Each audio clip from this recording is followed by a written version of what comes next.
3.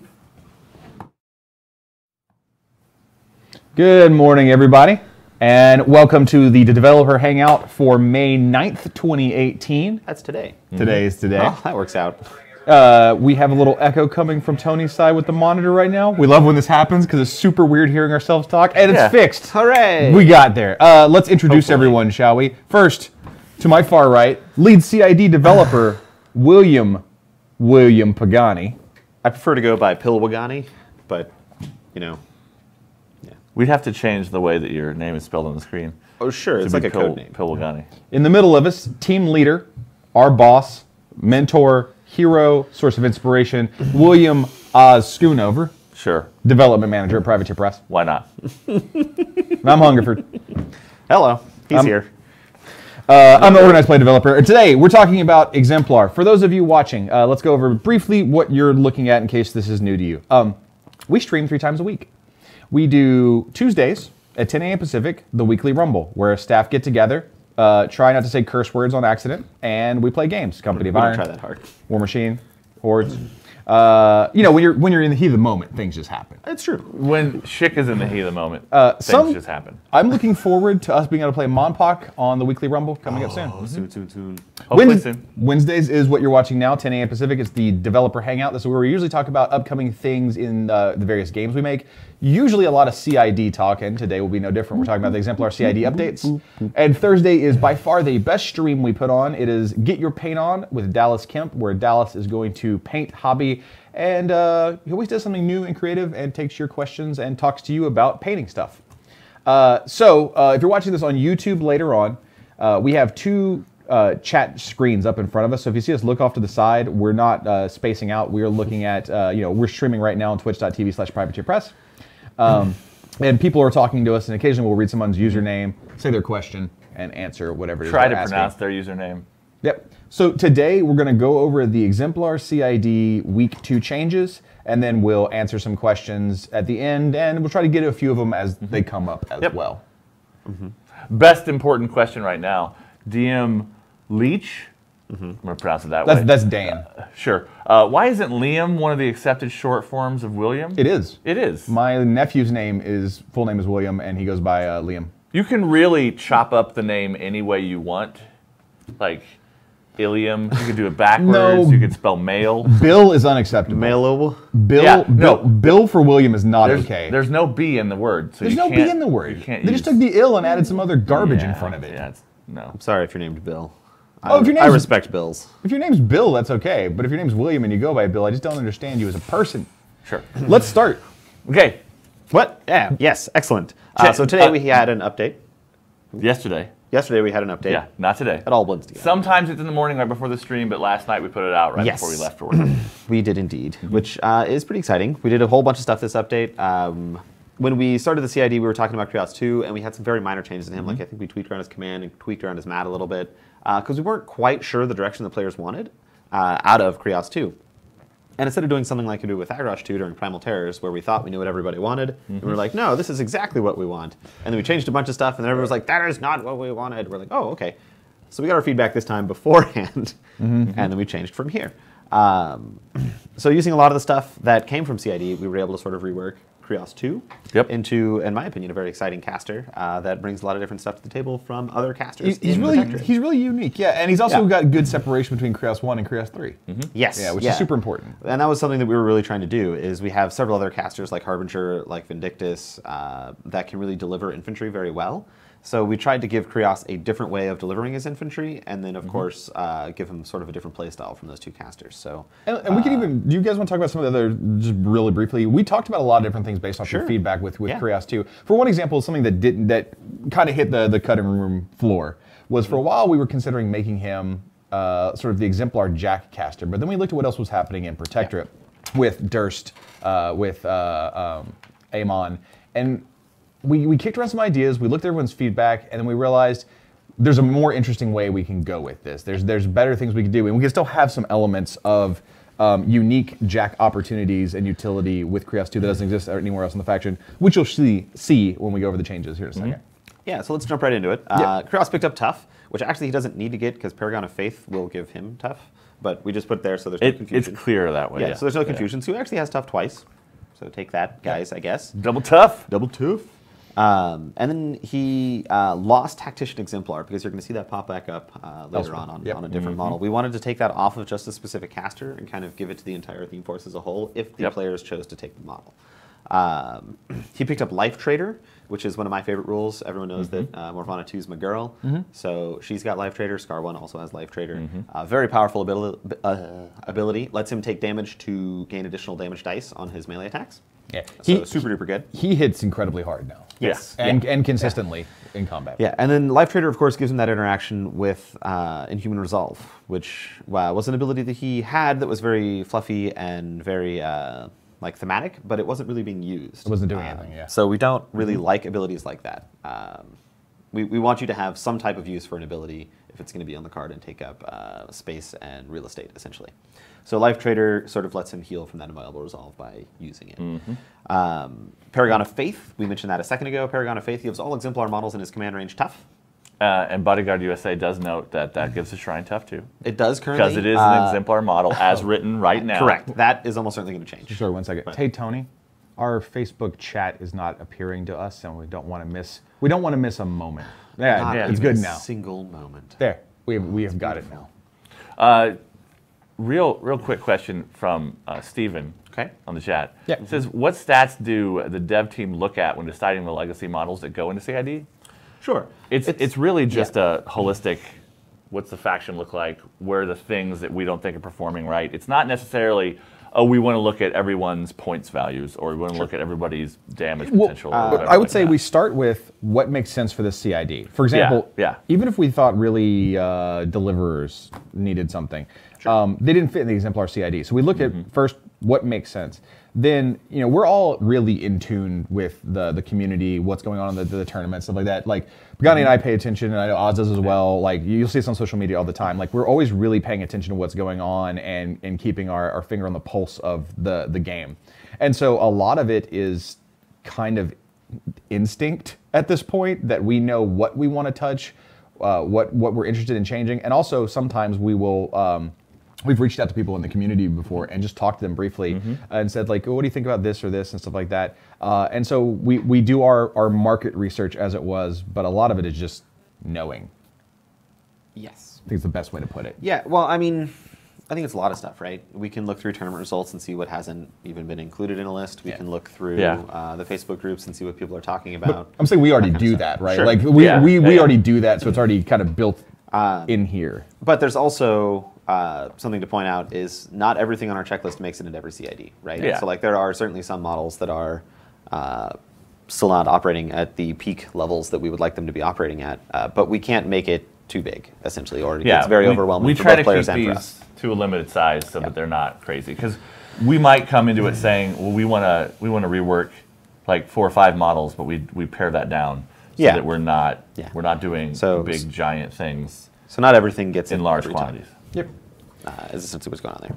So I think we were at Paragon of Faith there, which is Exemplar models in Krios' command range gain tough. Which is huge. As we said, that does currently affect the Shrine. That will probably not work in an hour or two whenever we have our next chat about this. Yep. Very strong ability. It really helps Krios deliver his army. It's something that the rest of the faction doesn't do. Like there's no caster that grants out a bunch of tough. You could take Rupert if you wanted. It means you're bringing Gravis, right? Yeah. So you do get that tough no knockdown, which is very strong. I feel like you're bringing Gravis anyway with this guy, but yeah, Gravis doesn't go with every single caster. I think in Exemplar most. Yeah. But with you playing Krios 2 now, I think Gravis is pretty much at auto include level. And then I'm going to skip Battle Charge for a moment, which is actually the next on the list, and I'm going to go down to Sacrosanct right quick. Sacrosanct got changed from a specific upkeep that was a unit upkeep. It now affects everything in his command range of 10. So that is a really strong ability, and it is something that we're keeping an eye on because that effect that Sacrosanct gives, which is if you destroy one of his models, you get knocked down, is very powerful. So we want to make sure to keep that in check, and we want it to be strong, but we don't want it to be game-breaking. So this is definitely something that we're keeping an eye on. It was pretty much a straight-up suggestion from the CID forums to do something like this with it, which is always exciting when we can take something like that and implement it, because I really like doing that kind of stuff, because I think the community comes with a lot of great ideas. And then we have Battle Charged as sort of the last big thing for him.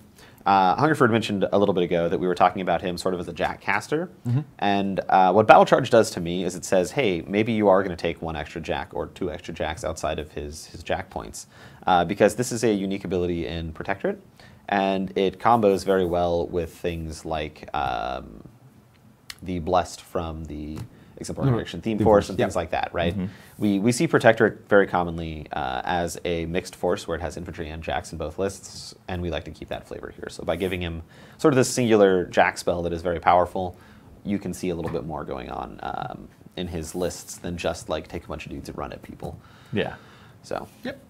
So that's what's going on with Krios. Big changes for Krios. We obviously need to see a lot of testing on him, but I do want to say, we still have Serenia in this CID. We've got a week and a half left of the CID. Yeah. So, a lot of people are going to flock to Krios too, but please also get some time in on Serenia, the new caster. She's incredibly strong, and we want to make sure that these two come out of the gate right and proper, because these are probably 2 of the best casters you can put in Exemplar Introduction Theme Force.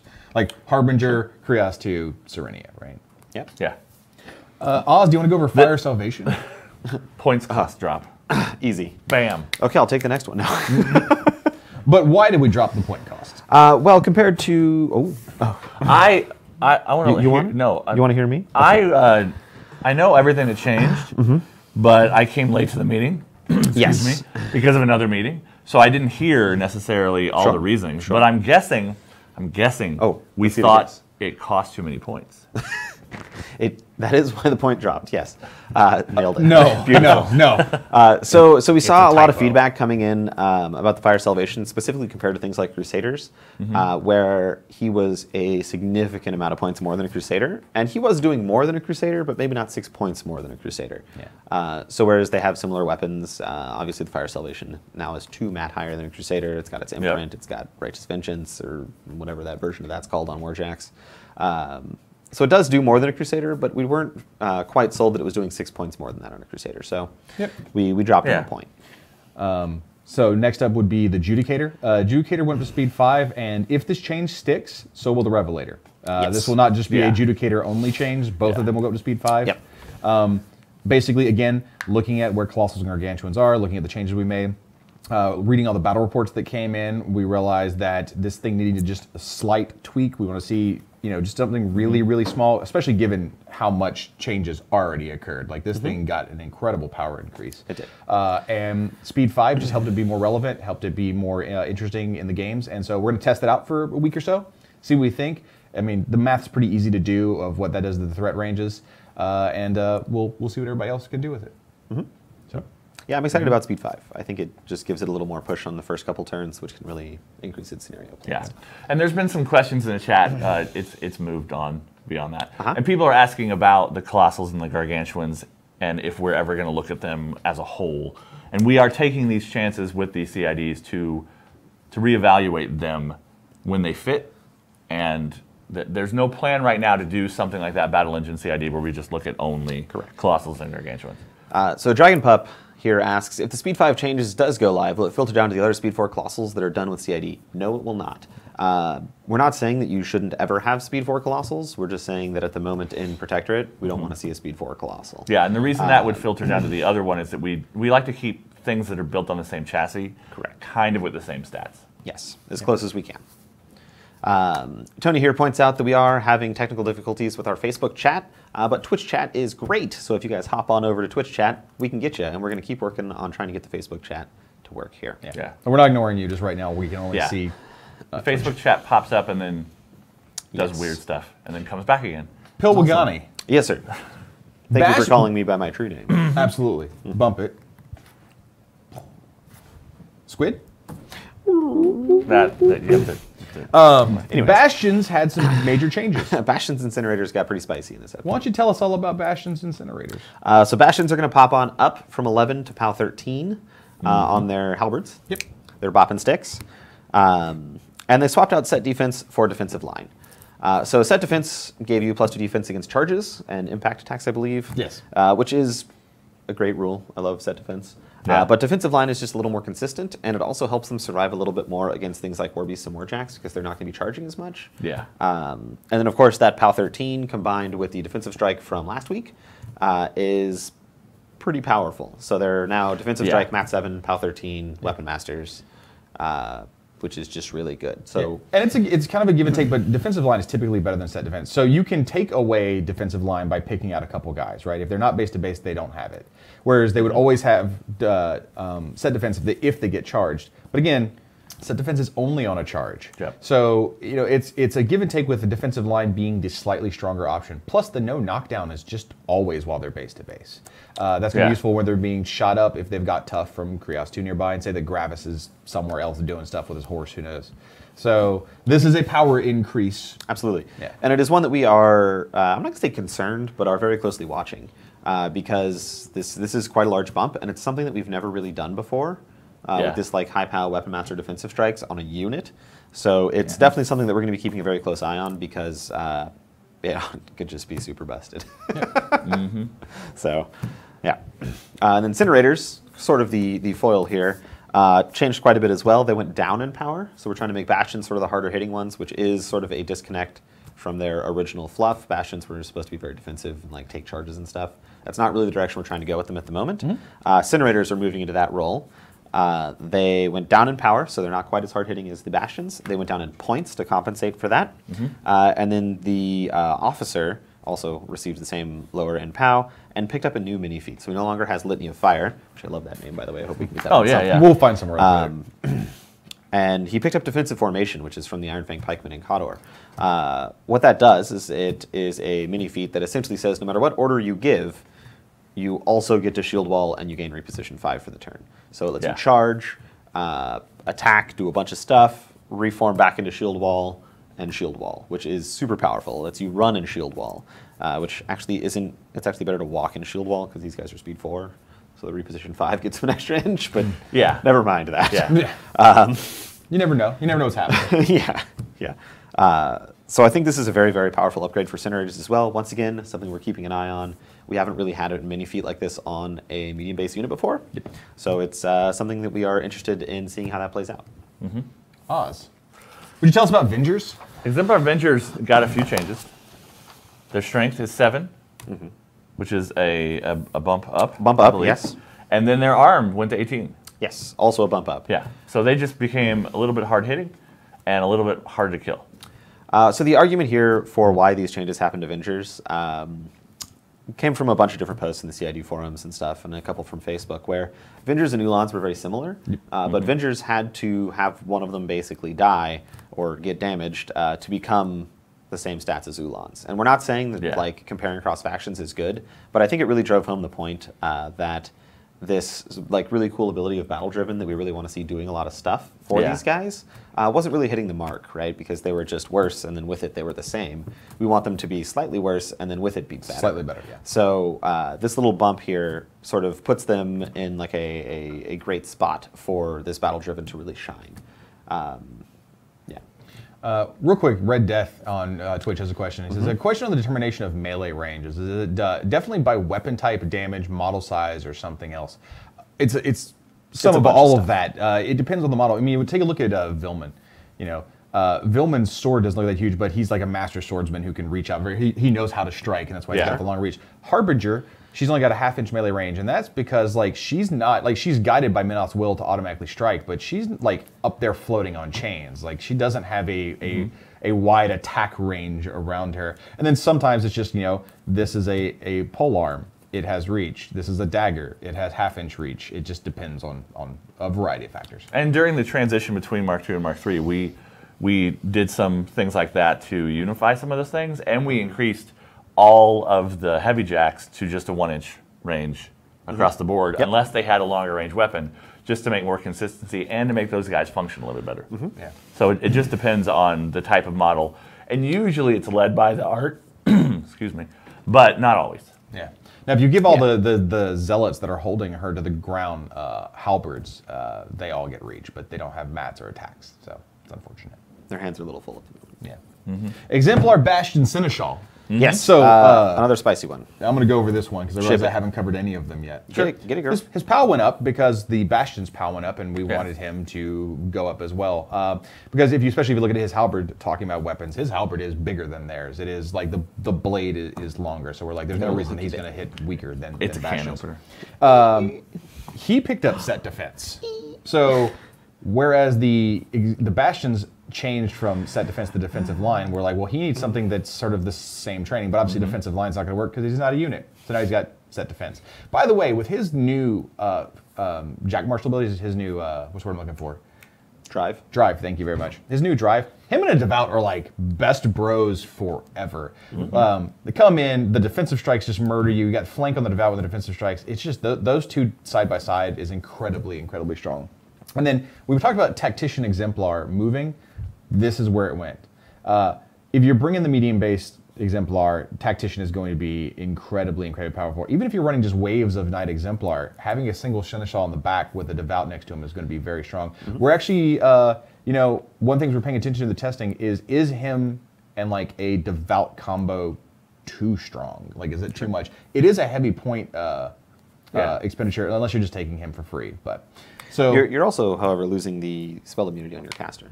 You are. Do this. So there's an opportunity cost there as well. We had a couple things come up during CID about could the spell immunity on the Devout move onto Jack Marshals, because it currently got changed to work on like Sevi Zero and Journeyman. And the answer is no. We do not want it working on Jack Marshals, the spell ward. So that will be specifically for people to get focus. Yep. It's a part of the magical ability. And the last thing?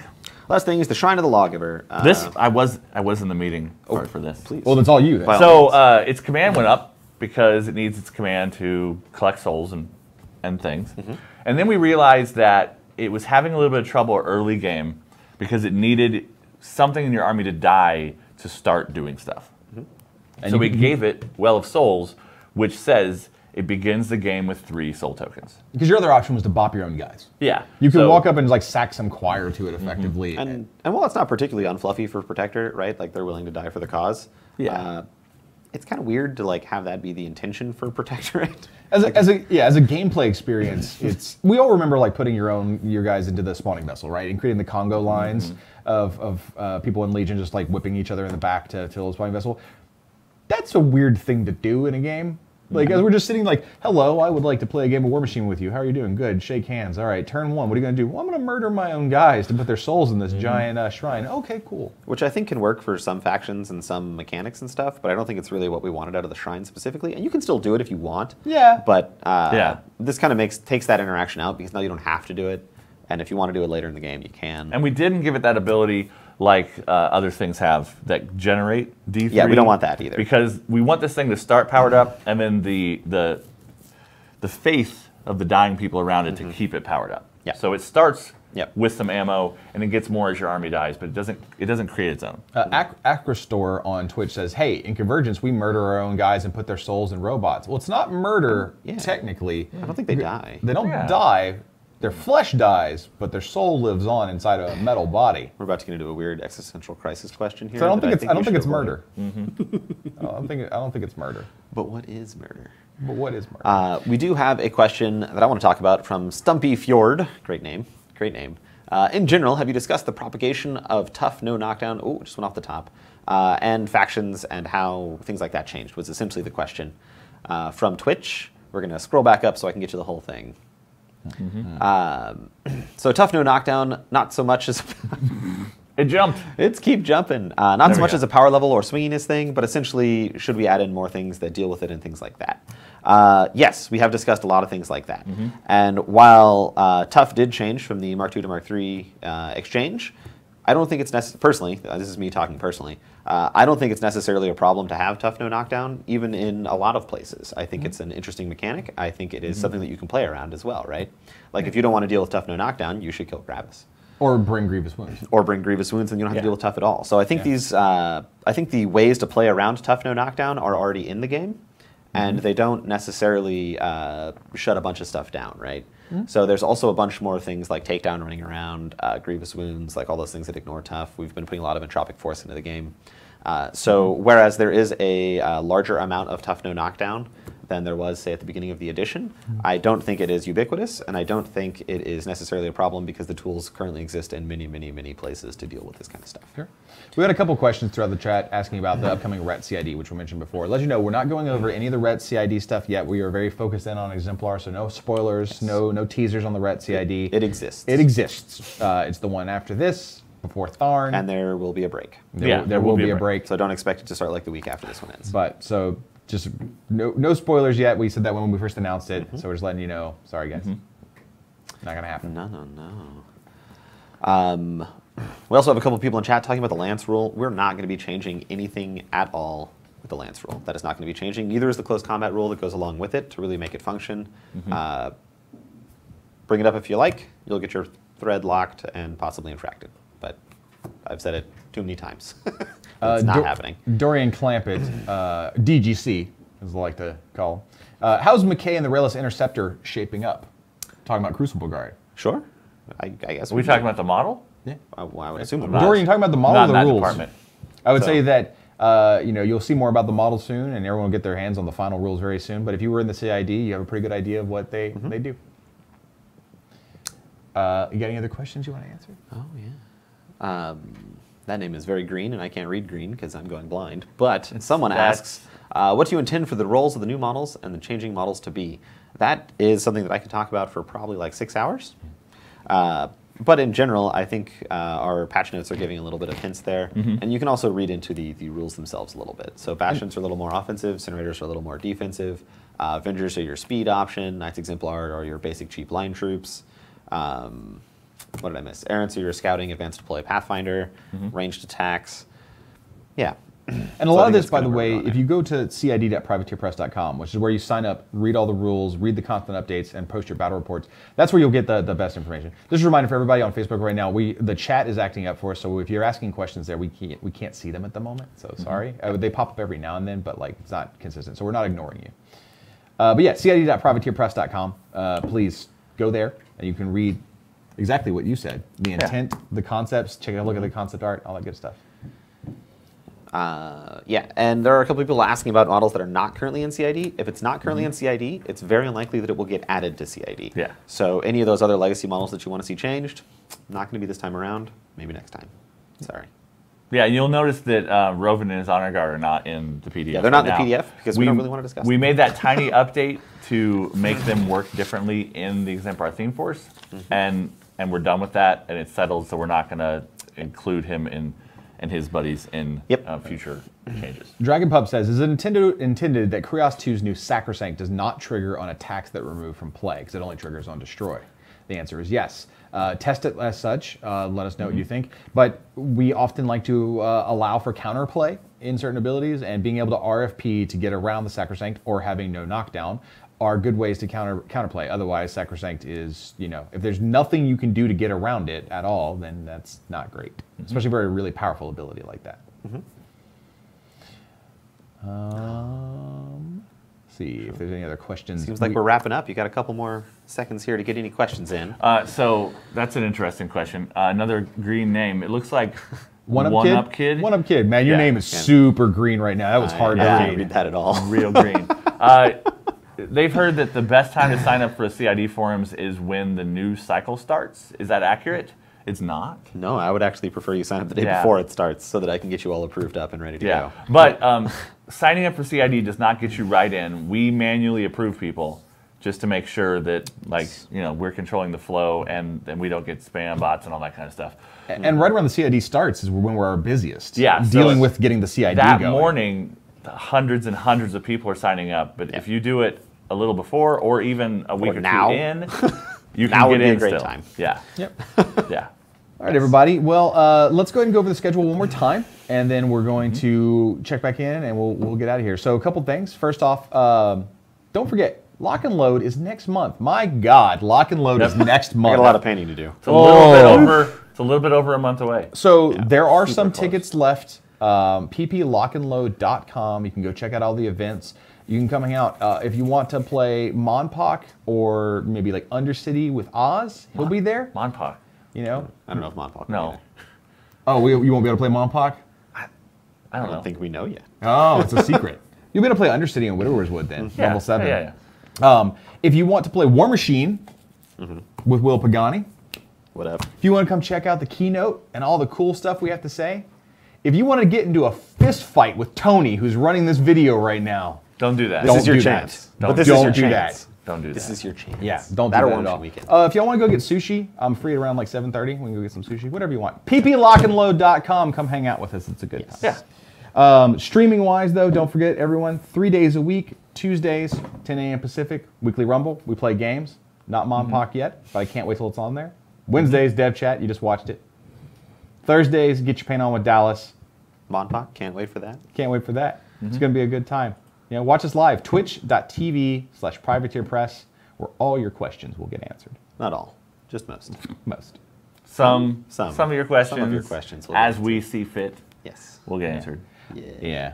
So, Goodbye, everyone. Goodbye, everyone. That's Thanks it. for tuning in. See you next Wednesday or Tuesday, maybe. Or maybe tomorrow. Maybe. Who knows? Yeah. No, we don't. They don't see. Do you know how to do the Starfighter? They won't see us. Starfighter? Yeah, No. go to bot me. Okay.